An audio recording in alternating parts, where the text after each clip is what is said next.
ಮನುಷ್ಯ ಹುಟ್ಟಿ ಬಂದ ಬಳಿಕ 3 ತಪಸ್ಸನ್ನು ಮಾಡಬೇಕಾಗ್ತದೆ. ತಪಸ್ಸು ನಾವೆಲ್ಲ ತಪಸ್ಸಂತ ಕೂಡಲೇ ಏನು ನೆನಪಿ ಬರ್ತದ ಅಂತ ಕೇಳಿದ್ರೆ, ಕೈಯಲ್ಲಿ ಒಂದು ಜಪಮಾಲೆ ಹಿಡಿದುಕೊಂಡು ಗುಡ್ಡದಲ್ಲಿ ಒಂದು ನಿವಾಂತ ಏಕಾಂತ ಸ್ಥಳದಲ್ಲಿ ಜಪವನ್ನು ಮಾಡೋದು ನಾವು ತಪ ಅಂತ ಕಲಿತೀವಿ, ಜಪ ಅಂತ ಕರಿತೀವಿ.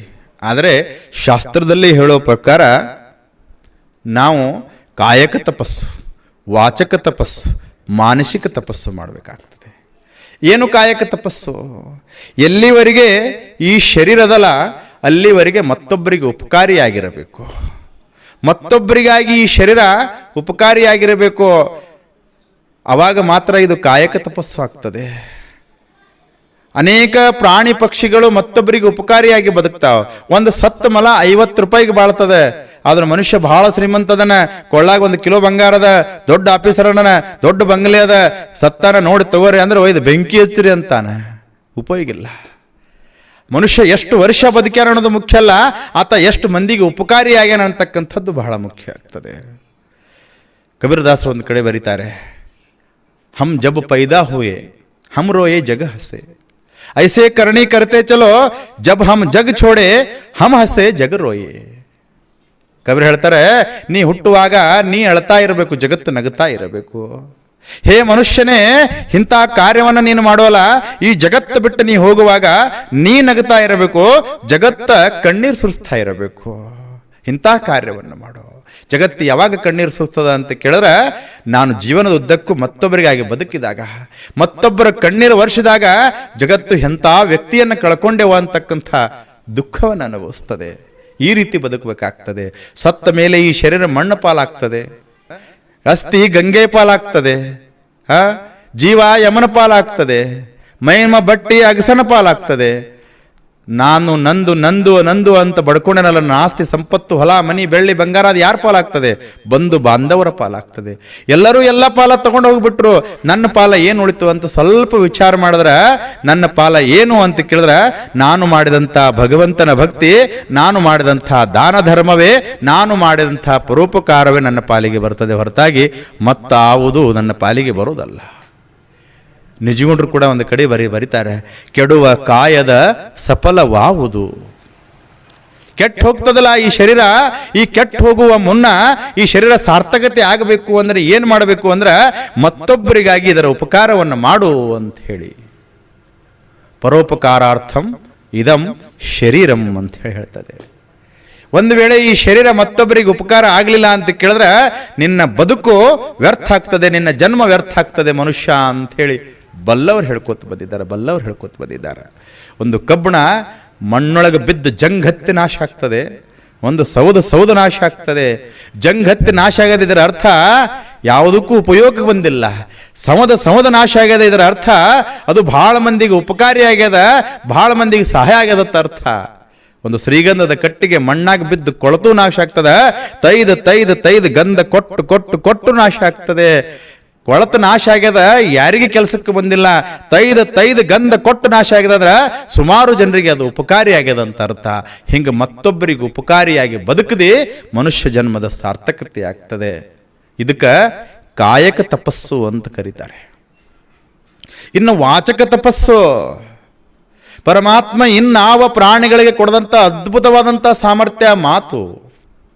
ಆ ಮಾತು ಹೆಂಗಿರಬೇಕು? ನಮ್ಮ ಮಾತು ಶರಣ ಬರೋದಿಲ್ಲ, ಮೃದು ವಚನವೇ ಸಕಲ ತಪಂಗಳಯ್ಯ, ಮೃದು ವಚನವೇ ಸಕಲ ಜಪಂಗಳಯ್ಯ, ಸದು ವಿನಯವೇ ಸದಾಶಿವನ ಒಲಮೆ. ಎಂಥ ಅದ್ಭುತ ಮಾತು. ನಮ್ಮ ಮಾತು ಹೆಂಗಿರಬೇಕು? ನುಡಿದರೆ ಮುತ್ತಿನ ಹಾರದಂತಿರಬೇಕು. ಗೊತ್ತದ ನಮಗೆಲ್ಲ ಸಣ್ಣವರಿತ ವಚನಗಳು ಕೇಳ್ಕೋತೆ ಬಂದಿದ್ದೆವು, ಆದರೆ ನಮ್ಮ ಮಾತು ಎಂಥದ್ದು? ಕಠೋರ ಮಾತು. ನನ್ನ ಮಾತು ಹೆಂಗಿರಬೇಕು? ನನ್ನ ಮಾತು ಮತ್ತೊಬ್ಬರ ಅಂತಃಕರಣ ಅರಳಿಸಿರಬೇಕು, ಕೆರಳಿಸಿರಬಾರದು. ನನ್ನ ಮಾತು ಮತ್ತೊಬ್ಬರ ಕಣ್ಣೀರು ವರ್ಷಿರಬೇಕೇ ಹೊರತಾಗಿ ಕಣ್ಣೀರು ಬರೆಸಿರಬಾರದು. ನನ್ನ ಮಾತು ಮತ್ತೊಬ್ಬರಲ್ಲಿ ಶಾಂತಿ ನೆಲೆಸಿರಬೇಕು. ಈ ಮಾತು ಇದಕ್ಕೆ ವಾಚಕ ಮಾತು. ತಪಸ್ಸು. ಒಬ್ಬೊಬ್ಬರು ಮಾತಾಡ್ತಿರ್ತಾರೆ ನೋಡ್ಬೇಕ್ರಿ. ಮಾತೆತ್ತಿದ್ರೆ ಎಂಥವು ಅನಿಷ್ಠ ಮಾತುಗಳು. ಒಬ್ಬ ಶ್ರೀಮಂತ ಇದ್ದ, 2 ಅಂತಸ್ತು ಮನಿ. ಸಣ್ಣ ಹುಡುಗ ಸಾಲಿಗೆ ಹೊಂಟಿದ್ದ, ಅದೇ ಮನೆ ಮುಂದಿಂದ ಹೋಗ್ಬೇಕು. ಆ ಮನಿ ಮಾಲಕ್ ಯಜಮಾನ್ ಹೆಂಗಿದ್ದ ಅಂತಂದ್ರೆ 1.5 ಕ್ವಿಂಟಲ್ ಇದ್ದ. 1.5 ಕ್ವಿಂಟಲ್. ಅವನ ನೋಡಿ ಆ ಸಾಹುಕಾರ ನೋಡಿ ನಕ್ಕ. ಯಾವ ಒಂದು 8-10 ವರ್ಷ ಹುಡುಗ ನಕ್ಕ. ಅವ ಕೇಳ್ದ ಸಾಹುಕಾರ, ಯಾಕೆ ನಕ್ಕೋ ನಾನು ನೋಡಿ ಅಂತ. ಅವ ಹುಡುಗಂತಾನ, ನಾಳೆ ನೀವು ಸತ್ರಿ ಅಂದ್ರೆ ನಿಮ್ಮ ಹೆಣ ಹೆಂಗೆ ಹೊರಗೆ ತರ್ತಾರ ಅಂತ ವಿಚಾರ ಮಾಡಿ ನಕ್ಕನಿ ಅಂದ. ಹಾಂ, ಇಷ್ಟದಿ ನನ್ನ ಸಾವಿನ ಬಗ್ಗೆ ವಿಚಾರ ಮಾಡ್ತಿ? ಯಾರು ನಿಮ್ಮಪ್ಪ? ಕರ್ಕೊಂಡು ಬರ್ರಿ ಅವ್ರ ಅಪ್ಪಗ. ಕರ್ಕೊಂಡು ಬಂದ್ರೆ ಅವ್ರ ಅಪ್ಪಗ. ಏನೋ ನಿಮ್ಮ ಮಗನಿಗೆ ಬುದ್ಧಿಗಿದ್ದು ಹೇಳಕ್ಕೆ ಬರ್ತದಲ್ಲ? ಹಾಂ, ನಾನು ನೋಡಿ ನಗ್ತಾನವ. ನಾನು ನಾಳೆ ಸತ್ರ ಹೆಣ ಹೆಂಗೆ ಹೊರಗೆ ತರ್ತ ವಿಚಾರ ಮಾಡ್ತಾನೆ. ಬುದ್ಧಿ ಹೇಳಕ್ಕೆ ಬರ್ತಲ್ಲ ನನ್ನ ಮಗನಿಗೆ. ಅವ ಬುದ್ಧಿ ಹೇಳ್ದ. ಯಾರು? ಆ ಹುಡುಗನಪ್ಪ ಬುದ್ಧಿ ಹೇಳ್ದ. ಏನಂತ? ಏಯ್, ಅವ್ರ ಸಾಹುಕಾರರು ಸತ್ತ ಬಳಕ ಹೆಣ ಹೆಂಗೆ ಹೊರತು ವಿಚಾರ ಮಾಡ್ತಿ? ಸಣ್ಣಗೆ ಕಡ್ದು ತರ್ಲಕ್ಕೆ ಹೋದ್ ನಿನಗೇನು ಮಾಡೋದು? ಸಣ್ಣಗೆ ಕಡ್ದು ವಿಚಾರ ಮಾಡ್ತಿ? ಯಾವ ನಿಮ್ಮಪ್ಪ ಯಾರು? ಹಿಂಗ್ಯದ ನಿಮ್ಮ ಮಾತೆಲ್ಲ ಹಿಂಗ್ಯದ, ನಿಮ್ಮ ಖಾನ್ದಾನಿದ ನಾವು ಕರ್ಕೊಂಡು ಬಾ ನಿಮ್ಮಪ್ಪ. ಮುದುಕಿತ್ತಿರಿ ಕರ್ಕೊಂಡು ಬಂದ್ರೆ ಅದಕ್ಕೆ ಏನೋ ಮಗನಿಗೆ ಮೊಮ್ಮಗನಿಗೆ ಬುದ್ಧಿ ಹೇಳ್ತಿಲ್ಲ. ಒಬ್ಬ ತನ ಸತ್ರ ಹೆಣ ಹೆಂಗೆ ಹೊರಗೆ ತರ್ತಾನ, ಇವ ಅಂತಾನ ಸಣ್ಣಗೆ ಕಡ್ದು ತೊಗೊಂಬರ್ಲಕ್ಕೆ ನಿಗೇನು ಮಾಡೋದು ಅಂತ ಇವ ಅಂತಾನ. ಬುದ್ಧಿಗೆ ಹೇಳ್ಬ ನಿಮ್ಮ ಎಲ್ಲ ಹೆಂಗೆ ಮೋಷನ್. ಅವಾಗ ಮುತ್ಯ ಬುದ್ಧಿ ಹೇಳ್ದ ಅಪ್ಪ ಮತ್ತು ಮಗನಿಗೆ ಮತ್ತು ಮೊಮ್ಮಗನಿಗೆ. ಅವ್ರು ಶ್ರೀಮಂತರದಾರೋ, ಅವ್ರು ಹೆಣ ಹೆಂಗೆ ತರ್ತ ನೀ ವಿಚಾರ ಮಾಡ್ತಿ, ಸಣ್ಣ ಕಡ್ದು ನೀ ವಿಚಾರ ಮಾಡ್ತಿ. ಅವ್ರು ಬೆಂಕಿ ಹಚ್ಚೋದು ಸುಟ್ಕೊಂಡು ಸಾಯಲಕ್ಕ ನಮ್ಗೆ ತೊಗೊಂಡು ಏನು ಮಾಡೋದು, ಅವ್ರ ಬಗ್ಗೆ ಮಾತಾಡ್ತಿ ಅಂತ ಅವ ಅಂದ. ಇವ್ರ ಮಾತೆ ಹಿಂಗೆ ಅದ, ಇನ್ನೊಂದು ಸ್ವಲ್ಪ ಏನು ಮಾತಾಡಿದ್ರೆ ನನ್ನ ಹೆಣ ಇಲ್ಲೇ ಹೂಳ್ತಾರೆ ಇವರು ಅಂತ ಹೇಳಿ. ಅಂದರೆ ಹೇಳೋ ತಾತ್ಪರ್ಯ ಏನು ಅಂತ ಕೇಳಿದ್ರೆ, ಮಾತು ಆಡಿದ್ರೆ ಅನಿಷ್ಠ ಮಾತುಗಳು ಇದು ಏನು ಉಪಯೋಗ ಆಗ್ತದೆ? ಪರಮಾತ್ಮ ಅಂತಾನೆ ಇವನಿಗೆ ಯಾಕರೆ ಕೊಟ್ಟಪ್ಪ ಮಾತ ಅಂತಾನೆ. ಸುಮ್ಮ ಇವನಿಗೆ ಮೂಕು ಮಾಡಿದ್ರೆ ಚಲೋ ಇತ್ತು ಅಂತಾನೆ. ಅದಕ್ಕಾಗಿ ಮಾತು ಹೆಂಗಿರಬೇಕು ಅಂತಂದ್ರೆ, ಮಾತು ಮಂತ್ರ ಆಗಬೇಕು, ಮಾತು ಸತ್ಯವಾಗಿರಬೇಕು, ಮಾತು ಮಿತವಾಗಿರಬೇಕು, ಮಾತು ಹಿತವಾಗಿ ಇರಬೇಕು. ಅವಾಗ ಮಾತ್ರ ಈ ಮಾತಿಗೆ ಒಂದಿಷ್ಟು ಬೆಲೆ ಬರ್ತದೆ. ಹೊರತಾಗಿ ಸುಮ್ಮನೆ ಭಗವಂತ ಕೊಟ್ಟಾನ ಅಂತಂದ್ರೆ ಏನರೇ ಮಾತಾಡೋದು, ಏನರೇ ಮಾತಾಡೋದು, ಏನರೇ ಮಾತಾಡೋದು. ಏನು ಮಾತಾಡಬೇಕು ಅಂತಂದ್ರೆ ಭಗವಂತನ ಕುರಿತು ಮಾತಾಡಬೇಕು, ಪಾರಮಾರ್ಥದ ಕುರಿತು ಮಾತಾಡಬೇಕು, ಸತ್ಯದ ಕುರಿತು ಮಾತಾಡಬೇಕೆ ಹೊರತಾಗಿ ಏನನ್ನ ಮಾತಾಡಬಾರ್ದು, ಅನ್ಯ ಯಾವ ವಿಚಾರವೂ ಮಾತಾಡಬಾರ್ದು. ಸತ್ಯವ ಮಾತು, ಪರಮಾತ್ಮನ ಕುರಿತು ಮಾತು, ಇದಕ್ಕೆ ವಾಚಕ ತಪಸ್ಸು ಅಂತ ಕರೀತಾರೆ. ಈ ರೀತಿ ಮಾತಾಡಬೇಕು. ಇನ್ನು ಕೊನೆಯದಾದಂಥದ್ದು ಮಾನಸಿಕ ತಪಸ್ಸು. ಪರಮಾತ್ಮ ಯಾರಿಗೆ ಕೃಪಾ ಮಾಡ್ತಾನ ಅಂತ ಕೇಳಿದ್ರೆ, ನಾವು ಮನಸ್ಸಿನಿಂದ ಬೇರೆಯವರಿಗಾಗಿ ಒಂದಿಷ್ಟು ಪ್ರಾರ್ಥನೆ ಮಾಡೋದಕ್ಕರ ಮಾತ್ರ. ಸಂತರ ಬೇಡ್ಕೊಳ್ಳಿಲ್ಲ. ಸಂತರ ಪ್ರಾರ್ಥನೆ ಏನಿತ್ತು? ಸರ್ವೇಶಾನ್ ಸ್ವಸ್ತಿರ್ಭವತು, ಸರ್ವೇಶಾನ್ ಶಾಂತಿರ್ಭವತು, ಸರ್ವೇಶಾನ್ ಪೂರ್ಣಂ ಭವತು, ಸರ್ವೇಶಾನ್ ಮಂಗಲಂ ಭವತು, ಸರ್ವೇ ಜನ ಸುಖಿನೋ ಭವಂತು. ಸಂತರ ಬೇಡ್ಕೋತಾರೆ, ಹೇ ಪರಮಾತ್ಮ, ಜಗತ್ತಿಗೆ ಯಾವ ಜೀವಿಗೂ ಕೂಡ ದುಃಖವನ್ನ ಬಾರದಂಗ ಮಾಡು, ಎಲ್ಲರಿಗೆ ಆನಂದವನ್ನು ಕೊಡು, ಎಲ್ಲರಿಗೆ ಸುಖವನ್ನು ಕೊಡು, ಎಲ್ಲರಿಗೂ ನೆಮ್ಮದಿಯನ್ನು ಕೊಡು, ಎಲ್ಲರಿಗೂ ಆರೋಗ್ಯವನ್ನು ಕೊಡು ಅಂತೇಳಿ ಸಂತರು ಬಿಡ್ಕೋತಾರ. ನಾವು ಹಂಗಲ್ಲ. ಢಣ್ಣಂತ ಗಂಟೆ ಹೊಡೆದು 2 ಊದಿನ ಕಡ್ಡಿ ಪೂಜಾರಿ ಕೆಮ್ಮ ಅಂತ ಒಯ್ದು ಒಂದು ಕಾಯಿ ಒಯ್ದು ಗುಡಿ ಎಲ್ಲ ಹೊಲಸು ಮಾಡಿ, ಹೇ ಪರಮಾತ್ಮ ಎಷ್ಟು ಒಯ್ದಾನ? 20 ರೂಪಾಯಿ ಎಲ್ಲ ಕೂಡಿ. ಏನು ಬಿಡೋದು? ನನ್ನ ಹೊಲ 100 ಚೀಲ ಆಗಲಿ, ನಂದಿ ಸಲ ದ್ರಾಕ್ಷಿ 8 ಕ್ವಿಂಟಲ್ ಆಗಲಿ, ಟನ್ ಆಗಲಿ, ಏನೇ ಪಡ್ಕೊಳ್ಳೋದು. ನನ್ನ ಮಗನಿಗೆ ಚಲೋ ಸೊಸಿ ಬರಲಿ, ನನ್ನ ಮಗಳಿಗೆ ಇಂಜಿನಿಯರ್ ವರ ಸಿಗಲಿ, ಏನು ಬಿಡ್ಕೊಳ್ಳೋದು? ಭಗವಂತ ಅಂತಾನ, ಯಾರು ತನಗಾಗಿ ಬಿಡ್ತಾರ ಭಗವಂತ ಯಾವತ್ತೂ ಕೃಪಾ ಮಾಡಂಗಿಲ್ಲ. ಯಾರ ಪ್ರಾರ್ಥನೆ ಮತ್ತೊಬ್ಬರಿಗೆ ಆಗಿರ್ತದ. ಸಂತರ ಮಾತು ಪರಮಾತ್ಮ ಯಾಕೆ ಕೇಳ್ತಾನ ಅಂತ ಕೇಳಿದ್ರೆ, ಸಂತರ ಪ್ರಾರ್ಥನೆ ಮತ್ತೊಬ್ಬರಿಗೆ ಆಗಿರ್ತದ, ಜಗತ್ತಿನ ಕಲ್ಯಾಣಕ್ಕಾಗಿರ್ತದ. ಅದಕ್ಕಾಗಿ ಪರಮಾತ್ಮ ಅವರಿಗೆ ಕೃಪಾ ಮಾಡ್ತಾನೆ. ಒಬ್ಬ ತಪಸ್ವಿ ತಪಸ್ಸು ಮಾಡಕ್ಕೆ ಹೋಗಿದ್ದ, ಅರಣ್ಯಕ್ಕೆ ಹೋಗಿದ್ದ, ನಿರ್ಜನ ಪ್ರದೇಶ ಅದು. ಅಲ್ಲಿ ಹೋಗಿ ಉಗ್ರ ನರಸಿಂಹನ ಕುರಿತು ತಪಸ್ಸು ಮಾಡಕ್ಕೆ ಹೋಗಿದ್ದವ. ಅಲ್ಲೊಬ್ಬ ಪ್ರತಿದಿನ ಕಟ್ಟಿ ಕಡೆಗೆ ಹೋಗ್ತಿದ್ದ. ಅವನಿಗೆ ದೇವರು ಗೊತ್ತಿಲ್ಲ, ದಿಂಡ್ರು ಗೊತ್ತಿಲ್ಲ, ಏನೂ ಗೊತ್ತಿಲ್ಲ. ಅತ್ಯಂತ ಹೃದಯ ಹಸನಿತ್ತು, ಶುದ್ಧ ಕಾಯಕ ಮಾಡ್ತಿದ್ದ, ಕಟ್ಟಿ ಕರಿತಿದ್ದ, ಒಯ್ದು ಮಾರಿ ತನ್ನ ಉಪಜೀವನ ಸಾಗಿಸ್ತಿದ್ದ. ಇವ ಹೋಗುದ್ರಾಗಿ ತಪಸ್ವಿ ಕೂತಿದ್ದ. ನೋಡ್ದವ, ಯಾರು ಅಂದವ, ನೀ ಯಾರು? ನಮ್ಮ ಹೊಸ ಗೆರೆ ಕಾಣಕತ್ತಿಲ್ಲ, ಯಾರಂದವ? ನಾ ತಪಸ್ವಿ ಅಂದ. ಹಂಗಂದ್ರೆ ಏನಂದವ? ಭಗವಂತನ ಸ್ಮರಣ ಮಾಡೋದಂದ್ರೆ. ಎದಕ್ಕೆ ತಪಸ್ಸು ಮಾಡಕತ್ತಿದ್ದೆ? ಆ ಭಗವಂತನ ಕೃಪಾ ಪಡ್ಕೋಬೇಕಾಗಿದೆ, ವರ ಪಡ್ಕೋಬೇಕಾಗಿದೆ. ಯಾರವ? ಉಗ್ರ ನರಸಿಂಹ ಅದ ನಾವು. ಒಂದು ದಿವಸ ಆತು ಮಾಡಂದವ. ಒಂದು ದಿವಸ ಕಳಿತು, ಮತ್ತು ಮರುದಿವಸ ಅವ ಅಲ್ಲೇ ಕೂತಿದ್ದ. ಇವ ಮತ್ತೆ ಬಂದ, ಮುಖ ಬಾಡಿತ್ತು, ಯಾಕೆ ಊಟ ಗಿಟ್ಟ ಏನೂ ಇರಲಿಲ್ಲ. ಬಂದನ ಭಗವಂತ, ಇನ್ನೂ ಬಂದಿಲ್ಲ ಅಂದ. ಮತ್ತು ಅಂತನ ಊಟ ಪಟ ಮಾಡಂದವ. ಊಟ ಗೀಟ ಮಾಡಂಗಿಲ್ಲ. ನೀರಪ್ಪರ ಕುಡಿ ಅಂದ, ನೀರು ಕುಡಿಯಂಗಿಲ್ಲ, ಊಟ ಮಾಡಂಗಿಲ್ಲ, ನಿದ್ದೆ ಮಾಡಂಗಿಲ್ಲ. ಅವ ಬರುತ್ತಾನ, ನಾ ಹೊಟ್ಟೆ ಏನೂ ಮಾಡಂಗಿಲ್ಲ ನಾವು. ಆಯ್ತು ಮಾಡಂದು ನಾವು. ಹಿಂಗೆ ಒಂದು ವಾರ ಕಳೀತು, ಅವೇನು ಬರಲಿಲ್ಲ. ಯಾರು? ಉಗ್ರ ಋಷಿ ಬರಲಿಲ್ಲ. ಈ ಕೈ ನಿತ್ರಾಣ ಆಗಿತ್ತ, ನೀರಿಲ್ಲ, ಊಟ ಇಲ್ಲ, ಮತ್ತು ನಿತ್ರಾಣ ಆಗಿತ್ತು, ಬಿದ್ದು ಬಿಟ್ಟಿತ್ತು, ಕುಂದ್ರಕ್ಕೆ ಸಾಕತ್ತೂ ಇಲ್ಲ. ಬಿದ್ದಲ್ಲೇ ಉಗ್ರ ಶಿವ ಹತ್ತಿದ್ ನೀವು. ಇವ ನೋಡ್ದ, ಯಾರು? ಕಟಿ ಕಡೆವ. ಹೃದಯ ಬಹಳ ಕೋಮಲಿತ್ತು, ಜೀವಿಗಳಲ್ಲಿ ದಯ ಇತ್ತು. ಇದು ಹಿಂಗೆ ಬಿಟ್ರೆ ಸಾಯ್ತದ ಅದು ನಾವು.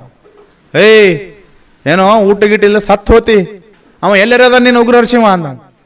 ಏನೋ ಹೇಳ್ತಾರೆ, ಶಾಸ್ತ್ರಕಾರ ಹೇಳ್ತಾರೆ, ಇಲ್ಲೇ ಗುಡ್ದಾಗ ಪಡ್ದಾಗ ಎಲ್ಲ ಇರ್ತಾನ ಅಂತ ಹೇಳಿ. ಹಂಗೆ ಕೊಯ್ಯಕ್ಕೆ ಕೊಡ್ಲಿತ್ತು.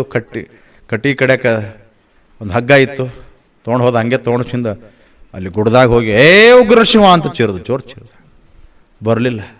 ಮತ್ತೊಮ್ಮೆ ಚೀರ್ದ, ಮೂರನೇ ಸಲ ಹಿಂಗೆ ಚೀರ್ದ, ಆ ಕಾಡೆ ನಡಗ್ಬೇಕು, ಹಂಗೆ ಚೀರ.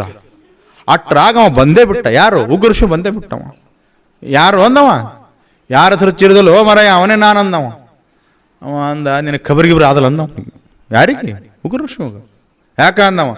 ಒಂದು ವಾರ ಹಲ್ಬಲಕತ್ತದ ನಿನ್ನ ಹೆಸರು ಮ್ಯಾಗ, ಉಗ್ರ ಶಿವ ಬರಕ್ಕೆ ಜಲ್ದಿ ಬರಕ್ಕೆ ಬರಂಗಿಲ್ಲ ಅಂತವ. ನಾ ಬರೋದಿಲ್ಲ ಅಂದ, ಬಿಡುದಿಲ್ಲ ಅಂದವ. ನೋಡಿಲ್ಲಿ ಹಗ್ಗದ ಅಂತ ಹಾಕೇ ಬಿಟ್ಟು ಕೊಳ್ಳಾಗ ಅವ ನಾನೇ ಉಗ್ರ ಶಿವ, ನನಕಿದ್ದ ಉಗ್ರದ ನೋಯಪ್ಪ, ನಾನು ಇವ ಬಿಡಂಗೆ ಕಾಣಂಗಿಲ್ಲ ಅಂತ ಹೇಳಿ ಎಳ್ಕೊಂಡು ಹೊಂಟವನು. ಹೆಂಗೆ ದನ ಎಳ್ಕೊಂಡು ಹೊಂಟ ಹಗ್ಗ ಹಾಕೊಂಡು ಒಯ್ದು ನಿಂದ್ರಿಸದ ಒಂದೇ. ಹೇಳ, ನೀನು ಉಗ್ರ ಶಿವ ಬಂದ ನೋಡ, ಹೇಳ ನಾವು. ಹಿಂಗೆ ನೋಡ್ತದ ಇದು ಉಗ್ರ ಶಿವ. ಅವ ಅಂದ, ದೇವರು ಬಂದಾನ, ಆದ್ರೆ ತಾನಾಗೆ ಬಂದಿಲ್ಲ, ತಂದವ ದೇವರಲ್ಲ. ಯಾರಿಗೆ ನಮಸ್ಕಾರ ಮಾಡೋದು ಈಗ? ದೇವರೇ ಬಂದಾನ ಉಗ್ರ ಶಿವ, ಆದ್ರೆ ಅವನಾಗೆ ಬಂದಿಲ್ಲ, ಆದ್ರೆ ತಂದಾನೊಬ್ಬ ಮಾವ ದೇವರಲ್ಲ. ಯಾರಿಗೆ ನಮಸ್ಕಾರ? ಕನ್ಫ್ಯೂಸ್ ಆಗಿ ಒಂದು ನಿರ್ಣಯಕ್ಕೆ ಬಂದವನಿಗಿಂತ ತಂದವ ಶ್ರೇಷ್ಠ ಅದಾನ ಅಂತ ಹೇಳಿ ತಂದವನಿಗೆ ಶ್ರೇಷ್ಠಾಗಿ ನಮಸ್ಕಾರ ಹಾಕದವ. ಅವಾಗವ ಸಣ್ಣ ಧ್ವನಿಲೆ ಕೇಳ್ತದು, ಉಗ್ರ ಶಿವ, ಒಂದು ವಾರ ಆಯ್ತು, ಊಟಿಲ್ಲ, ನಿದ್ದಿಲ್ಲ, ನೀರಿಲ್ಲ, ನಾನು ತಪಸ್ಸು ಮಾಡಕತ್ತೀನಿ, ಸ್ಮರಣೆ ಮಾಡಕತ್ತೀನಿ, ಒಂದು ವಾರ ಬಂದಿಲ್ಲ, ಇವ 3 ಸಲ ಕರೆದ್ರಾಗ ಬಂದುಬಿಟ್ಟಲ್ಲ, ಇದು ಎಲ್ಲಿ ನ್ಯಾಯ ಅಂದವ. ಎಂಥ ನ್ಯಾಯ ಇದು? ಅವ ನಿನ್ನ ನೋಡಿಲ್ಲ, ಒಮ್ಮೆ ನಿನ್ನ ಗುಡಿಗೆ ಬಂದಿಲ್ಲ, ನಿನ್ನ ಪೂಜೆ ಮಾಡಿಲ್ಲ, ಅವ 3 ಸಲ ಕರೆದ್ರಾಗ ನೀ ಬಂದು ಬಿಟ್ಟಲ್ಲ, ಎಂಥ ನ್ಯಾಯಪ್ಪ? ನಂದು ನ್ಯಾಯ ಬರಬರ ಅಂದವ. ಯಾಕೆ? ನೀನು ನಿನಗಾಗಿ ತಪಸ್ಸು ಮಾಡಕತ್ತಿದ್ದಿ, ನೀನು ನನ್ನಿಂದ ವರವನ್ನು ಪಡಿಬೇಕು, ಏನೋ ಸಿದ್ಧಿ ಪಡಿಬೇಕು, ಏನೋ ಒಂದಿಷ್ಟು ಲೌಕಿಕ ವಸ್ತುಗಳನ್ನ ಬಯಸಿ ನನ್ನನ್ನ ಸ್ಮರಣೆ ಮಾಡಕತ್ತಿ, ತಪಸ್ಸು ಮಾಡಕತ್ತಿದ್ದಿ. ಆದ್ರೆ ಅವನ ತಪಸ್ಸು, ಅವನ ಪ್ರಾರ್ಥನೆ ಅವನಿಗಾಗಿ ಅಲ್ಲ, ನಿನಗಾಗಿ. ನಿನಗೆ ಉಣಿಸಬೇಕು, ನಿನಗೆ ತಿನ್ನಿಸಬೇಕು, ನೀ ಮನ್ಕೋಬೇಕು, ನೀ ಆರಾಮಿರ್ಬೇಕು ಅನ್ನೋ ಕಾರಣಕ್ಕಾಗಿ ನಿನಗಾಗಿ ಆತ ಕರೆದಾನೆ ಹೊರತಾಗಿ ಅವನಿಗಾಗಿ ಕರೆದಿಲ್ಲ. ಅದಕ್ಕಾಗಿ ನಾನು ಅವನಿಗೆ ಪ್ರತ್ಯಕ್ಷ ಆಗಿ ನಿನಗೆ ಪ್ರತ್ಯಕ್ಷ ಆಗಿಲ್ಲ. ಹೇಳೋ ತಾತ್ಪರ್ಯ ಏನು ಅಂತ ಕೇಳಿದ್ರೆ, ಭಗವಂತ ಯಾರ ಪ್ರಾರ್ಥನೆಗಾಗಿ ಕೃಪೆ ಆಗ್ತಾನ ಅಂತ ಕೇಳಿದ್ರೆ, ಪ್ರತ್ಯಕ್ಷರ ಅಂತ ಕೇಳಿದ್ರೆ, ನನ್ನ ಪ್ರಾರ್ಥನೆ ಜಗತ್ತಿನ ಕಲ್ಯಾಣಕ್ಕೆ ಇರಬೇಕು, ಬೇರೆ ಯಾವರಿಗಿರಬೇಕು. ಇದಕ್ಕೆ ಏನಂತಾರ ಅಂತ ಕೇಳಿದ್ರೆ, ಮಾನಸಿಕ ತಪಸ್ಸು ಅಂತ ಕರೀತಾರ, ತಪಸ್ಸು ಅಂತ ಕರೀತಾರ.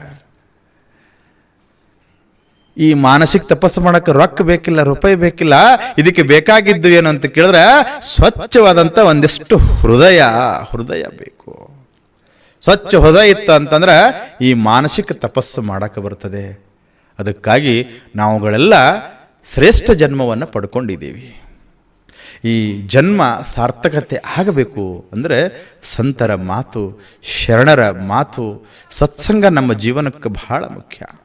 ಸತ್ಸಂಗ ನಮ್ಮ ಹೃದಯವನ್ನು ಹಸನು ಮಾಡುತ್ತದೆ.